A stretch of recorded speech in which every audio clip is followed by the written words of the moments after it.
अच्छा बेटे, जो आज के लेक्चर के अंदर हम बेसिकली जो स्टार्ट करने जा रहे हैं, एक न्यू टॉपिक है। ठीक है। जिसका नाम है केमिकल रिएक्शन। ठीक है। इसमें हम बेटा फिजिकल और केमिकल चेंज के बारे में डिस्कस करेंगे। फिजिकल चेंजेस कौन सी होती हैं, केमिकल चेंजेस कौन सी होती हैं। ठीक है। और इसके अलावा रेट ऑफ रिएक्शन, ये वाला हमारा आएगा। और इसके अलावा रिवर्सिबल रिएक्शन, ऐसे रिएक्शन जो कि रिवर्सिबल होते हैं या रिवर्सिबल होते हैं। रिवर्सिबल और इरिवर्सिबल रिएक्शन इसमें आएगा। और चौथी चीज हमारे पास होगी रिडॉक्स रिएक्शन। इनको हम डिस्कस करेंगे। तो आज के मतलब इस सेशन में फिजिकल चेंजेस और केमिकल चेंजेस के क्या होते हैं ये डिस्कस करने हैं। इसके कुछ एमसीक्यूज रिलेटेड और रेट ऑफ रिएक्शन को टॉपिक वाइज स्टडी करेंगे। तो बेटे यहाँ पर केमिकल रिएक्शन में ना हमने ऑल टुगेदर केमिकल रिएक्शन को, इनऑर्गेनिक को, ये रिएक्शंस को कलेक्टिवली हमने यहाँ पे पढ़ा था। ठीक है। तो कलेक्टिवली हमने एक तरह से आइडिया पहले लिया हुआ है, नोट्स में लिखवाया हुआ भी है। तो टॉपिक वाइज अगर देखें तो जस्ट वही चीजें हैं। बेटा फिजिकल चेंजेस का मतलब ये होता है कि they can we the mixture और which can be separated easily. ठीक है। फिजिकल चेंजेस, अगर कोई भी चीज अगर फिजिकल मीन्स में ऐड हुई भी है, मिक्स हुई भी है, तो वो सेपरेट हो सकती है। ठीक है। क्योंकि जब भी आप जैसे फॉर एग्जांपल आप डिसॉल्व करते हो ना, सोल्यूशन बनाते हो। ठीक है। सोल्यूशन बनाते हो वाटर का, और वाटर में आप शुगर ऐड करते हो। तो बेटा अब आप शुगर और वाटर को ना सेपरेट कर सकते हो अगर आप इसको हीट करें। तो हीट करके हम शुगर को रिक्रिस्टलाइज कर सकते हैं। तो ये जो मीन होगा, ये आपके पास यहाँ पर फिजिकल मीन है कि मिक्स हुए थे फिजिकल मीन के जरिए, क्योंकि न्यू चीज नहीं बनी थी। ठीक है। जस्ट सोल्यूशन होना, मिक्स होना, मिक्सचर होना, एक न्यू कंपाउंड का फॉर्मेशन ना होना, वो बेसिकली क्या होता है, फिजिकल चेंज होता है। और फिजिकल चेंज में हम क्या कर सकते हैं कि मिक्सचर को इजीली क्या कर सकते हैं, सेपरेट कर सकते हैं। अब बेटा यहाँ पर क्योंकि उसके अंदर एलिमेंट्स और कंपाउंड जो है ना केमिकली कंबाइंड नहीं होते। ठीक है। जब केमिकल चेंज की बात करते हैं तो हम कहते हैं हाइड्रोजन है, ऑक्सीजन है, ये रिएक्ट करके क्या बना रहा है, वाटर बना रहा है। अब देखो ये दो चीजें आपस में केमिकली कंबाइन होकर एक डिफरेंट रेशो में, क्योंकि हाइड्रोजन और ऑक्सीजन वाटर में होते हैं 2:1, तो एक डिफरेंट रेशो में आपके पास यहाँ पर ऐड होकर वो कंबाइन हुए हैं, एक न्यू कंपाउंड है। मतलब वाटर की प्रॉपर्टी हाइड्रोजन और ऑक्सीजन से डिफरेंट है। हाइड्रोजन और ऑक्सीजन को इलेक्ट्रिक स्पार्क में मिक्स करें, इलेक्ट्रिक स्पार्क देनी होती है दोनों गैस, वाटर फॉर्मेशन हो जाती है। तो बेसिकली क्या है कि जब केमिकली हमारे पास होता है तो इनको ब्रेक डाउन करना पड़ेगा। इनकी फिक्स कंपोजिशन होती है। केमिकल चेंज को, केमिकल कोई भी केमिकल रिएक्शन है उसको आप सेपरेट नहीं कर सकते बाय फिजिकल मीन, जैसे एवापोरेशन करके नहीं कर सकते। वापस आते हैं कि फिजिकल चेंजेस कौन से होते हैं, मैं दोनों को डिफरेंस के तौर पर लेके चल रहा हूं। तो बेटा फिजिकल चेंजेस में हमारे पास एग्जांपल आती है, लिखो मेल्टिंग। फिजिकल चेंजेस में हमारे पास मेल्टिंग आ जाती है, फ्रीजिंग आ जाती है। ठीक है। मेल्टिंग है, फ्रीजिंग है, because they do not involve chemical reaction, क्योंकि क्योंकि नया सब्सटेंस बना ही नहीं है। इसी तरह एक और एग्जांपल है क्रूड ऑयल। तो मेरे बच्चों यहाँ पर जो एक एग्जांपल लिखो, fractional distillation of crude oil. तो fraction distillation of crude oil भी जो होती है, क्रूड ऑयल का पता है ना सबको, कि बेटा जमीन से, अर्थ क्रस्ट से हम क्या करते हैं कि बोर करके हम बहुत नीचे जाकर हम ऑयल एक्सट्रैक्ट करते हैं। अल्लाह ताला ने ना तीनों चीजें, तीनों स्टेट जमीन के नीचे रखी हैं जो ऑर्गेनिक इन नेचर है। वो कौन कौन सी है, पेट्रोलियम है, नेचुरल गैस है, कोल है। तो जो पेट्रोलियम है ना वो डायरेक्ट नहीं मिलता, हमें क्रूड ऑयल मिलता है। मतलब it is a mixture of oil जो फिजिकल मीन में मिक्स हुआ होता है। तो उसकी अगर हमने सेपरेशन करनी हो तो we can do fractional distillation. Fractional distillation को डिटेल में भी डिस्कस करेंगे कि अगर आपके पास डिफरेंट मिक्सचर्स हैं तो on the basis of boiling point हम सेपरेट करते हैं। इसकी डेफिनेशन लिख लें। डेफिनेशन लिखें फ्रैक्शन डिस्टिलेशन की, side by side. Fractional distillation ये मेथड होता है सेपरेशन का। It is the method in which crude oil, fractions in crude oil, fractions का मतलब है कंपोजिशंस, जो भी कंपोनेंट्स हैं, fractions in crude oil are separated on the basis of boiling points। ठीक है, बॉइलिंग पॉइंट की बेसिस पर क्या होता है, सेपरेशन होती है। तो ये जो मेल्टिंग फ्रीजिंग है, ये एग्जांपल्स आपने याद रखनी है, ये एमसीक्यू में आती हैं। उसके बाद केमिकल में आए तो हमारे पास जैसे न्यूट्रलाइजेशन रिएक्शन है। केमिकल चेंज की एग्जांपल देखें, न्यूट्रलाइजेशन रिएक्शन। न्यूट्रलाइजेशन याद है ना, अभी ये पढ़ कर आए रिसेंटली। एसिड और बेस रिएक्ट करके क्या बनाते हैं बेटा, सॉल्ट और वाटर। अब ये प्रॉपर रिएक्शन हो रहा है, इसमें क्या हो रहा है, कंपोजिशन चेंज हो रही है। ठीक है, इसमें एक जो रिएक्टेंट्स हैं वो और हैं, प्रोडक्ट्स और हैं। तो इसमें हमें शो हो रहा है कि केमिकल चेंज ऑब्जर्व हुआ है। ठीक है, फिर इससे हमें ये पता लगा। स्क्रीन नहीं शेयर हो रही। स्क्रीन में शेयर कर देता हूँ बेटा।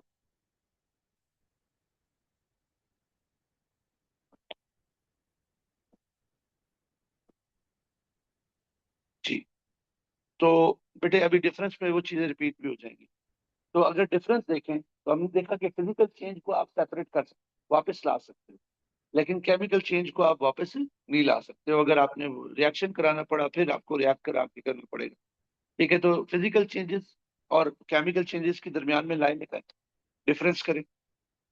फिजिकल चेंजेस क्या होते हैं, रिवर्सिबल, और केमिकल चेंजेस क्या होते हैं, इरिवर्सिबल।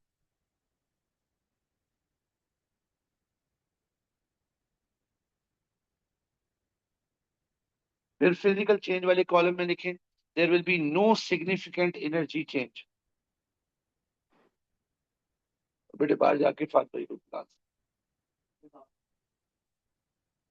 मैं बताता हूँ। सेकंड पॉइंट क्या है, फर्स्ट है फिजिकल वाला रिवर्सिबल है, और केमिकल चेंज वाला इरिवर्सिबल। दूसरा पॉइंट है फिजिकल चेंजेस में no significant energy change. Significant का मतलब इतनी ज्यादा नहीं,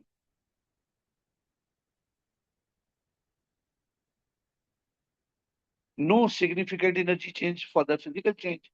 और केमिकल चेंज में हमारे पास यहाँ पर लार्ज एनर्जी चेंज, ये लिखना है, लार्ज एनर्जी चेंज। फिर बेटे हमारे पास आता है कि फिजिकल चेंज में usually no colour change. Physical change वाले कॉलम में थर्ड पॉइंट लिखें, usually no colour change.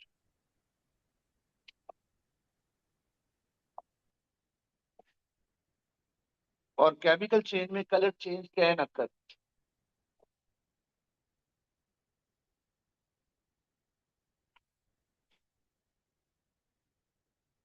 Examples में वही, ये फ्रीजिंग है, मेल्टिंग है, बॉइलिंग है, ये बेटा फिजिकल चेंज आ रहा है। इसी तरह कुकिंग हो गई, डाइजेशन हो गई, बर्निंग हो गई। ठीक है, तो इसमें आपके पास देखो लार्ज एनर्जी चेंज आता है। ठीक है, ये केमिकल चेंजेस है।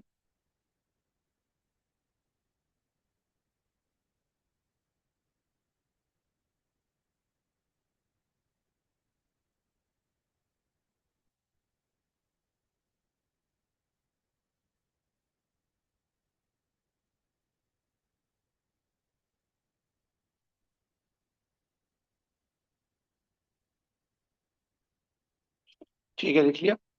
अब नेक्स्ट पर आते हैं इसी से रिलेटेड एमसीक्यू।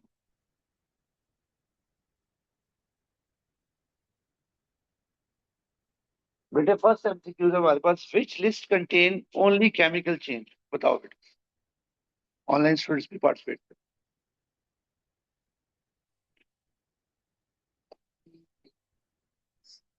बेटा बॉइलिंग तो फिजिकल चेंज हो गया ना, डी जो कह, ऐसा है ना। ठीक है, सी वाला ऑप्शन होगा। देखो मैक्सिमम जिसमें आंसर ठीक हो ना, आपने उसको ऐसा ऐसा आपको पता चलता है। जैसे अब न्यूट्रलाइजेशन अभी हम पढ़कर भी आए हैं, ठीक है। तो न्यूट्रलाइजेशन हो गया, पोलीमराइजेशन होता है, ये जो पॉलीथीन बैग्स होते हैं बेटा, ये बनते हैं प्लास्टिक वगैरह, ये बनते हैं रिपीटिंग यूनिट्स। ये वाला टॉपिक ऑर्गेनिक में आएगा कि हम क्या करते हैं कि छोटी छोटी यूनिट्स को, जैसे ये बिल्डिंग है, हम इनमें ब्रिक्स को हम रिपीटिंगली ऐड करते हैं, एक प्रॉपर स्ट्रक्चर बनाते हैं। इसी तरह क्या होता है पोलीमराइज, पोली मीन्स मैनी, मर मीन्स यूनिट, और आइनेशन मतलब प्रोसेस। तो मैनी यूनिट मतलब एक लार्ज। तो ये जो स्ट्रक्चर ये भी है कि छोटे छोटे कंपाउंड्स को ऐड करना, कंबाइन करना, कि एक न्यू बड़ा स्ट्रक्चर बने, मैक्रो स्ट्रक्चर बने। तो वो भी क्या है, केमिकल चेंज है। उसके बाद कंबशन, अभी हमने पढ़ा जैसे कुकिंग वगैरह या डाइजेशन हमने पढ़ लिया, इस तरह से रिलेटेड कंबशन हमारे पास आ जाएगा। ठीक है, तो सी ऑप्शन इसका मार्क करेंगे। फिर नेक्स्ट बेटे हमारे पास है which row describes a chemical change. Chemical change में नए सब्सटेंस बनेंगे कि नहीं बनेंगे? बिल्कुल बनेंगे, क्योंकि जैसे हाइड्रोजन और ऑक्सीजन है, ठीक है, इन दोनों में से ऑप्शन होना चाहिए। ठीक है, and there is a change of state. ठीक है, तो बिल्कुल सम टाइम स्टेट चेंज हो सकती है और सम टाइम नहीं भी हो सकती। Good, very good. ठीक है, उसके बाद बेटा नेक्स्ट हमारे पास है which process involve a chemical change. कौन सा ऐसा प्रोसेस है जो केमिकल चेंज इन्वॉल्व करता है, इसमें भी बताइए।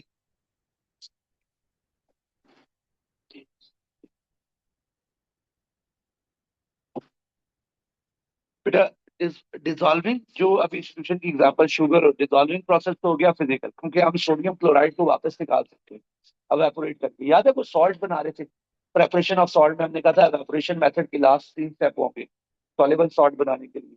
हमने कहा था कि एवेपोरेट जब आप करेंगे तो सॉल्ट नीचे रह जाएगा, क्रिस्टल्स बन जाएंगे उसके लिए। तो इसमें बेसिकली क्या है कि क्या बॉइलिंग वाटर, ये भी फिजिकल चेंज है, ये भी फिजिकल है। Produce water, producing water from aqueous sodium chloride, तो बेटा यही है ना कि एवापोरेट करोगे तो वाटर को सेपरेट करें। तो जिसमें सेपरेशन पॉसिबल है वो भी क्या होगा, फिजिकल चेंज होगा। तो adding sodium to water, how? बेटा ये रिएक्शन हमने लिखा हुआ है जब नोट्स में लिख रहे थे, कि हमने कहा था when metal react with water, याद है? तो हमारे पास क्या बनता है, हमारे पास बेसेस बनते हैं। इसी बेस पे हमने कहा था metals are basic in nature. ठीक है, बैलेंस हो सकती है ये ऐसे करके। देखो ये 2 हो जाएगा, और ये 2 Na हो जाएगा।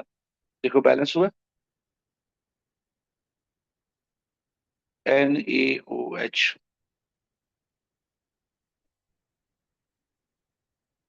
ये वाटर के साथ रिएक्ट करेंगे, ठीक है। और अब हमारे पास ऑक्सीजन बैलेंस हो चुके हैं, हाइड्रोजन 4 करेंगे, ठीक है। चलो इसको ना हम हाफ करके बैलेंस कर लेते हैं। Na एक ही है, ऑक्सीजन कितने हैं, 2 है। तो ऑक्सीजन एक करने के लिए एक ऑक्सीजन है, एक है, और हाइड्रोजन हमारे पास यहाँ पर, ठीक है। मेटल जब भी वाटर से रिएक्ट करते हैं बेस बनती है, और साथ में ना हाइड्रोजन गैस बना लो, ठीक है। अब ये बैलेंस हो जाएगा, ठीक है। तो बेसिकली क्या है कि यहाँ पर आपके पास ये रिएक्शन हो रहा है। फिर हमारे पास नेक्स्ट है which changes are physical changes, इसमें से बताइए।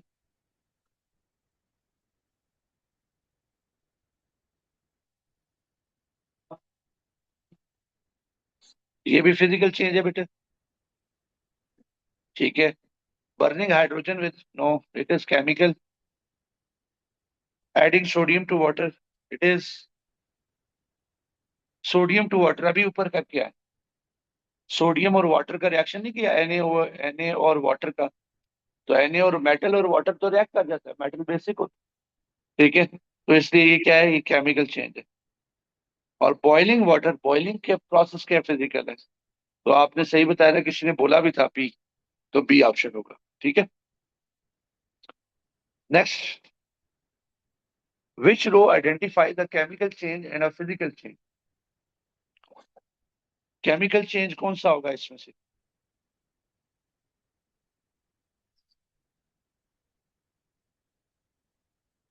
बेटा बॉइलिंग फिर फिजिकल हो गया, तो ये फिजिकल नहीं, ये फिजिकल है, केमिकल नहीं। केमिकल वाले में बर्निंग, बर्निंग प्रोसेस बेटा क्या होता है, कंबशन। कंबशन अभी किस में पढ़ा था? केमिकल में, गुड। डिसॉल्विंग वाला किस में पढ़ा था? फिजिकल में, नहीं आएगा। इवेपोरेटिंग वाला किस में पढ़ा था? फिजिकल में। बात समझ गए? इवेपोरेट में बेटा क्या होगा? वाटर सेपरेट हो जाएगा। किसको हम सेपरेट सेपरेट कर सकते हैं? वो physical, as it is separate कर लो। तो इसी तरह ये बर्निंग वाला कंबशन हो गया, ये केमिकल वाला लिखे, ये इसमें हो सकता है, ऐसा है ना? ठीक है, तो इसमें बी ऑप्शन आएगा। गुड। उसके बाद बेटा which process is a physical change? हाँ, मेल्टिंग, क्योंकि कुकिंग वाला अगेन कंबशन हो गया, बर्निंग वाला भी कंबशन हो गया, और रस्टिंग का फार्मूला, जैसे आयरन मेटल होता है ना, वो ऑक्सीजन से रिएक्ट करके आयरन ऑक्साइड वगैरह बनाते हैं, आयरन हाइड्रो ऑक्साइड बनाते हैं। ठीक है, तो ये रस्टिंग का जो प्रोसेस है ना, ये केमिकल चेंज होता है, ये याद रख लें। तो इसमें सी ऑप्शन आएगा, यू आर राइट।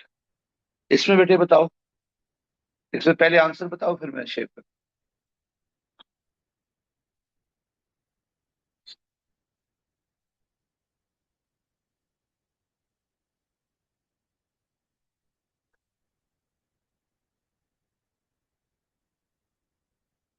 सॉलिड से लिक्विड क्या, कौन सा चेंज हो रहा है?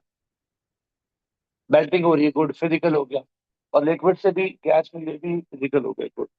इसका डी ऑप्शन। ठीक है, इस तरह के क्वेश्चंस आपके फिजिकल और केमिकल चेंजेस में से आएंगे। ठीक हो गया। अब हम आ जाते हैं रेट ऑफ रिएक्शन से। एक मिनट ठहरे, मैं इसकी फाइल दोबारा भेजता हूँ।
ठीक है, मैं आ जाता हूँ।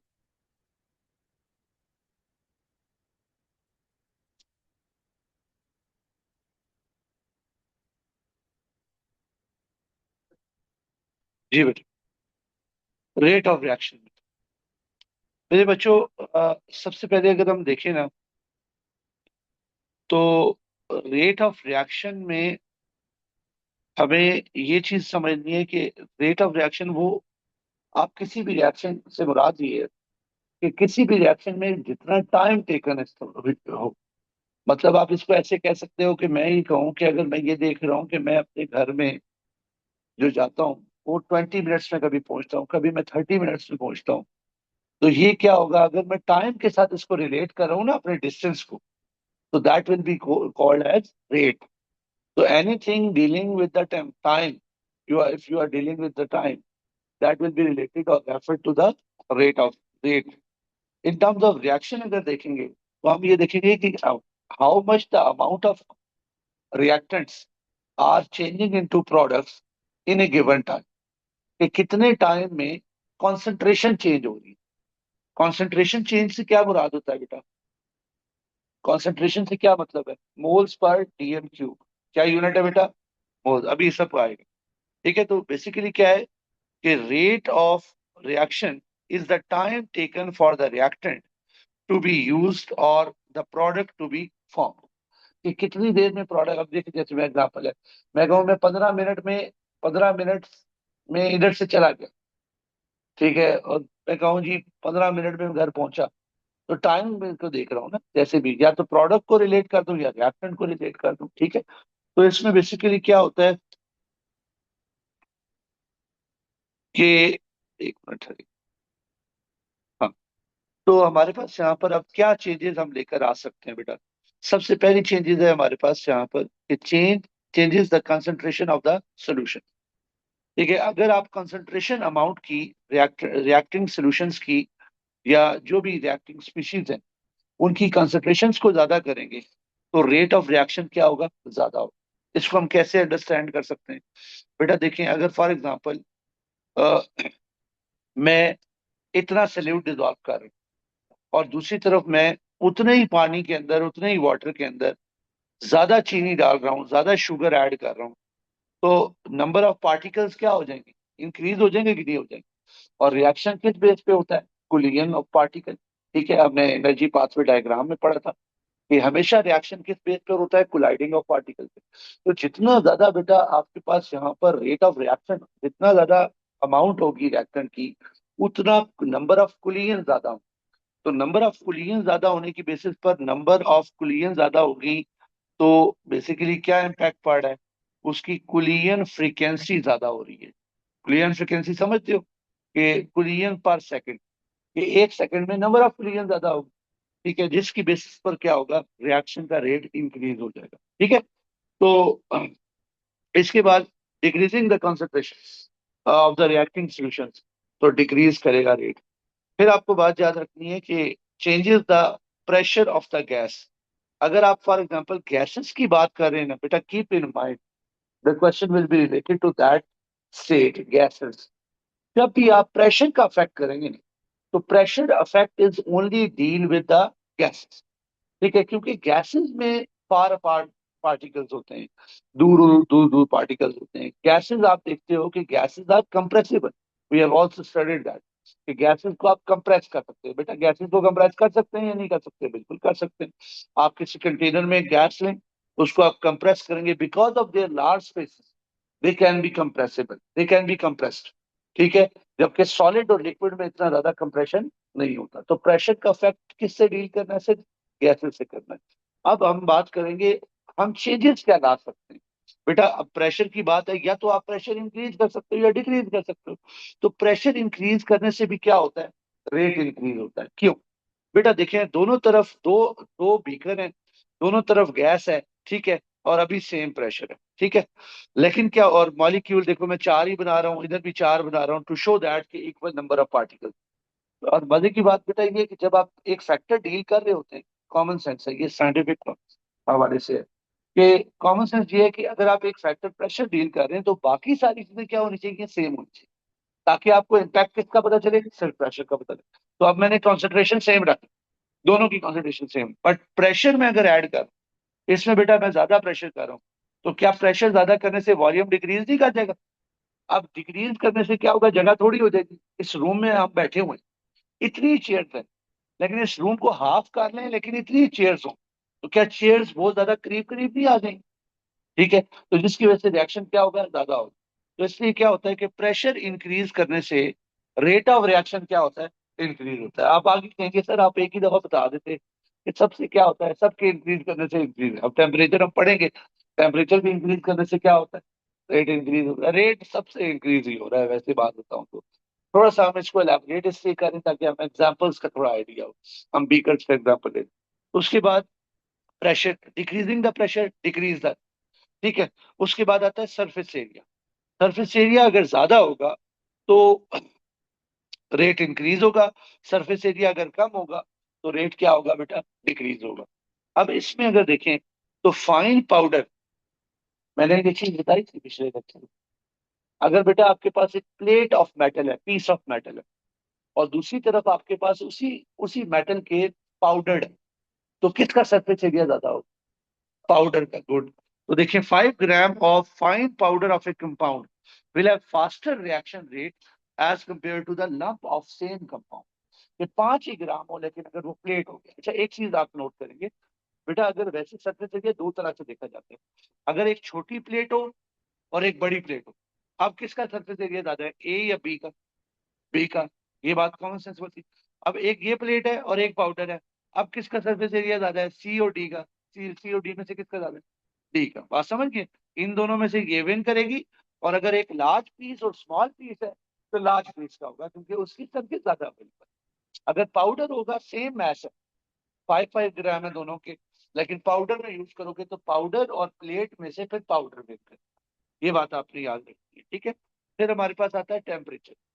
टेम्परेचर की बात करें तो increasing the temperature increases the rate, rate को इंक्रीज करता है। Decreasing the temperature decreases the rate, ठीक है, डिक्रीजेज द रेट। तो टेम्परेचर से कैसे हम रिलेट करेंगे बेटा, जब लिखेंगे मार्किंग स्कीम वगैरह क्वेश्चंस में? तो हम ये कहेंगे टेम्परेचर इंक्रीज क्या करता है बेटा? Kinetic energy.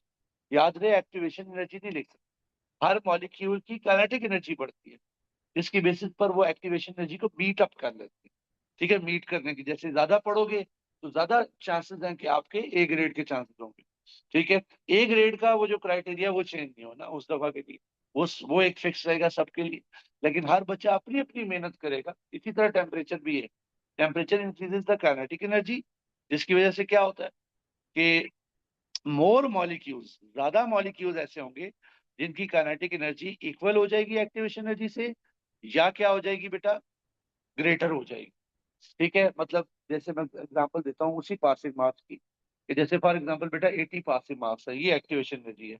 अब किसी की काइनेटिक एनर्जी ये थी, किसी की ये है, किसी की ये है, मतलब किसी की 70, किसी की 60, ये सारे नीचे थे। आपने टेम्परेचर इंक्रीज किया तो कुछ मॉलिक्यूल इसके इक्वल आ जाएंगे, कुछ मॉलिक्यूल क्या होंगे, कुछ बच्चे ऐसे होंगे जो ए स्टार पे चले जाएंगे। ए फॉर एग्जाम्पल के पासिंग मार्क्स है कि ए से हमें नीचे नहीं लेना, तो कुछ ऐसे होंगे जो ए से भी ज्यादा अच्छी तैयारी करें, उनका क्या आ सकता है, ए स्टार आ सकता है। तो रिएक्शन वो कर सकते हैं जिनके पास एक्टिवेशन एनर्जी जितनी एनर्जी हो, या उससे ज्यादा हो, ज्यादा भी चलेगी, कम नहीं होनी चाहिए। तो इसलिए मैंने लाइन लिखी है, लाइन समझा रहा हूँ कि more molecules will have kinetic energy equal और greater than that of activation energy. ये लाइन आपको याद, जिसकी वजह से कोलिजन फ्रीक्वेंसी इंक्रीज होगी। ठीक है, कोलिजन फ्रीक्वेंसी इंक्रीज होगी तो रेट ऑफ रिएक्शन क्या होगा, इंक्रीज होगा। रेट ऑफ रिएक्शन इंक्रीज, ये आपके पास है। ठीक है, बाकी मिटा देता हूँ ताकि अगर आप प्रिंट करें तो फिर इश्यू ना हो। आफ्टर दैट बेटा, एडिंग एडिंग और रिमूविंग द कैटलिस्ट। कैटलिस्ट क्या करता है, स्पीड अप करता है। गुड। एक और बात भी बताइए, catalyst speed up the reaction, दोबारा पढ़ लेते हैं। स्पीड करता है, इंक्रीज करता है रेट को। एक्टिवेशन एनर्जी को क्या करता है बेटा, लोअर। एक्टिवेशन एनर्जी को एक्टिवेशन एनर्जी को लो कर देता है। And it altars the pathway of reaction. ये क्या करता है बेटा, पाथवे ऑफ रिएक्शन को क्या कर सकता है, ये चेंज। ये तीन बातें आपने याद रखनी। नॉर्मली क्या है, रेट को इंक्रीज कर रहे हैं, हमारा भी क्या चाहिए अभी, रेट को इंक्रीज करना है ना। रेट को अगर इंक्रीज करना है तो कैटलिस्ट हम ऐड करेंगे तो क्या होना चाहिए, रेट इंक्रीज हो जाएगा। गुड। किस वजह से होगा, एक रीजन इसमें से ढूंढो। पहला पॉइंट तो आपने कर लिए, वो तो कर लिए, एक्टिवेशन एनर्जी को क्या कर रहा है, लोअर कर। एक्टिवेशन एनर्जी को, ये कहाँ पे पड़ा है,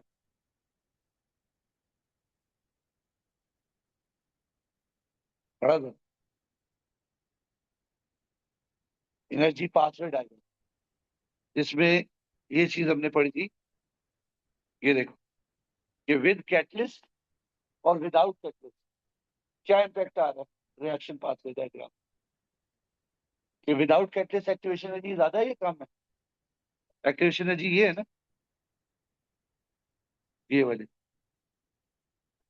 ये विदाउट कैटलिस्ट। और ये वाली क्या है, हमने जो ड्यू बनाई हुई है ग्रीन से, ये क्या विद कैटलिस्ट। तो ये रीजन आपको याद, बात समझ गए? इससे आपका एनर्जी पाथवे डायग्राम भी क्लियर हो जाएगा और रेट ऑफ रिएक्शन वाला पॉइंट भी क्लियर रहेगा। ठीक है, ये भूलना नहीं है।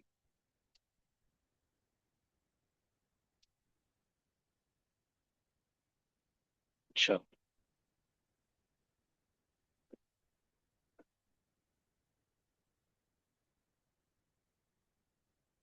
ये पॉइंट्स अभी हमने डिस्कस किए।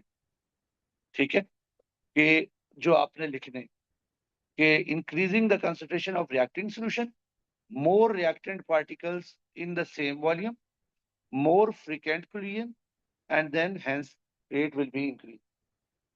ठीक है, rate increase and vice versa for that. Fewer reactant particles in the same volume, less frequent collision. Less frequent collision का मतलब ये हुआ कि पर सेकंड collision का जो नंबर है वो क्या हो रहा है, डिक्रीज हो। इसी तरह प्रेशर, प्रेशर में क्या हो रहा था कि इन्हें सेम वॉल्यूम जब प्रेशर लगा था, आपने अभी एग्जांपल ली थी कि आपने एक कंटेनर ये लिया जिसमें प्रेशर लगा हुआ है 2 एटमॉस्फेरिक का और इसमें लगा हुआ है 4 एटमॉस्फेरिक प्रेशर का।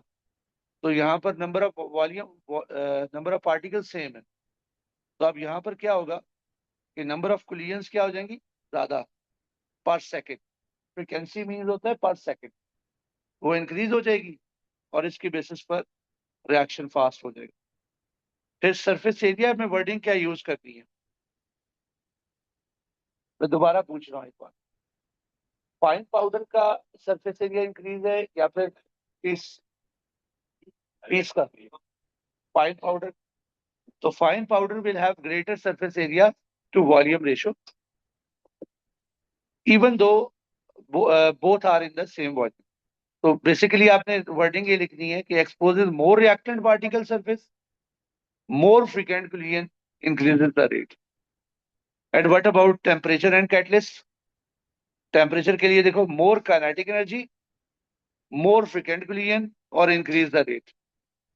और adding and removing the catalyst using the collision theory हमने बताना है। तो ये देख लें, आपने मेंशन करना है activation energy needed to for a reaction to occur is lower, so more particles have sufficient energy।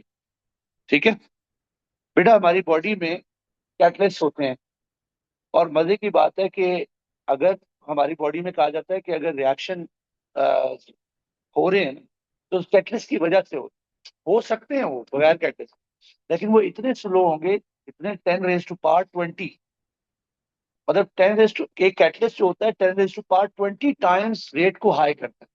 अब सोचो, अगर अगर हम अपनी बॉडी में कैटलिस्ट जो होते हैं एंजाइम्स होते हैं, प्रोटीन्स, एंजाइम जो है वो निकाल दें तो रिएक्शन इतने स्लो हो जाएंगे कि जो एक माइक्रो सेकंड में होता है ना रिएक्शन, वो 2 दिन में होगा, 10 दिन में होगा।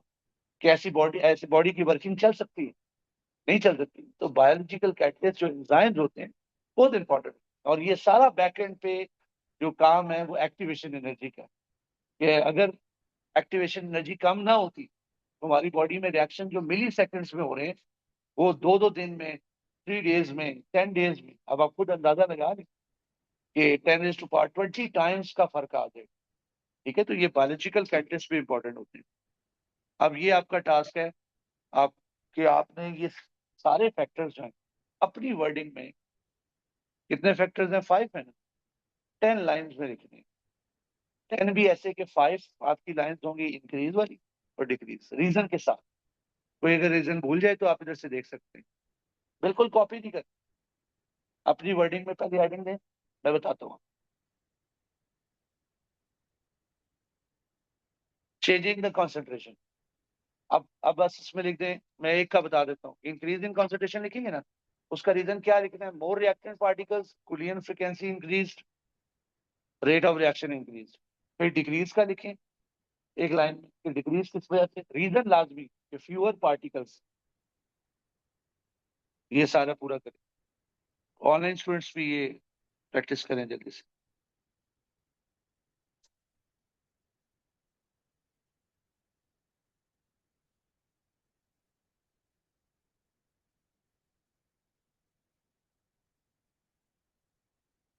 फिर कर सकते हो। देखो, यहाँ पर आपके पास क्या है, कॉन्सेंट्रेशन है। मैं पहले का बताता हूँ, हमने क्या बात पढ़ी है, अभी जबानी बता दो। अगर कॉन्सेंट्रेशन इंक्रीज हो तो क्या होता है, रेट इंक्रीज होता है। क्या रीजन? कुलियन इंक्रीज होगी, कुलियन इंक्रीज होगी तो मोर फ्रिक्वेंट कुलियन होगी, और रेट क्या होगा, increase. I was actually focusing on the reason. Reason क्या है, more frequent collision. With reason लिखते जाओ बस, 1 1 9। बिल्कुल कॉपी नहीं होना चाहिए चेक करने में, जितना शॉर्ट कर सकते हो करो। फिर आपने अगली लाइन पहले लिख ली है, अब आप लिखें डिक्रीजिंग का। Decreasing the concentration decreases the rate because fewer reacting particles are in the same volume and will have less frequent collision.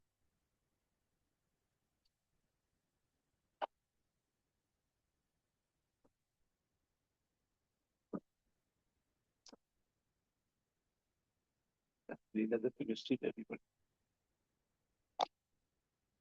study.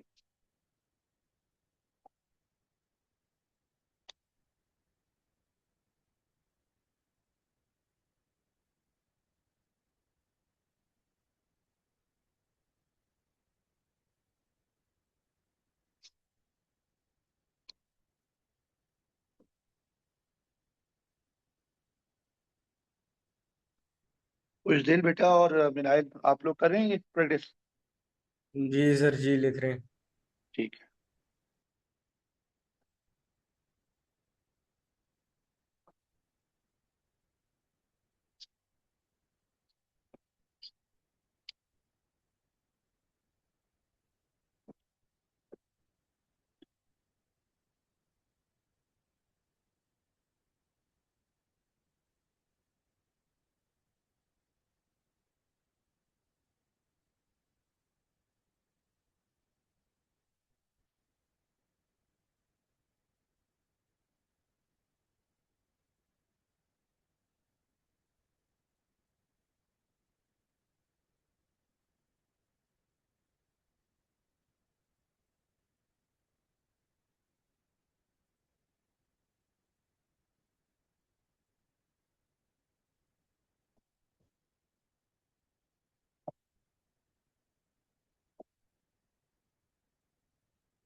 चल बस ये लिख लेंगे, चेक करते हैं, ग्राफ्स करना पड़ेगा।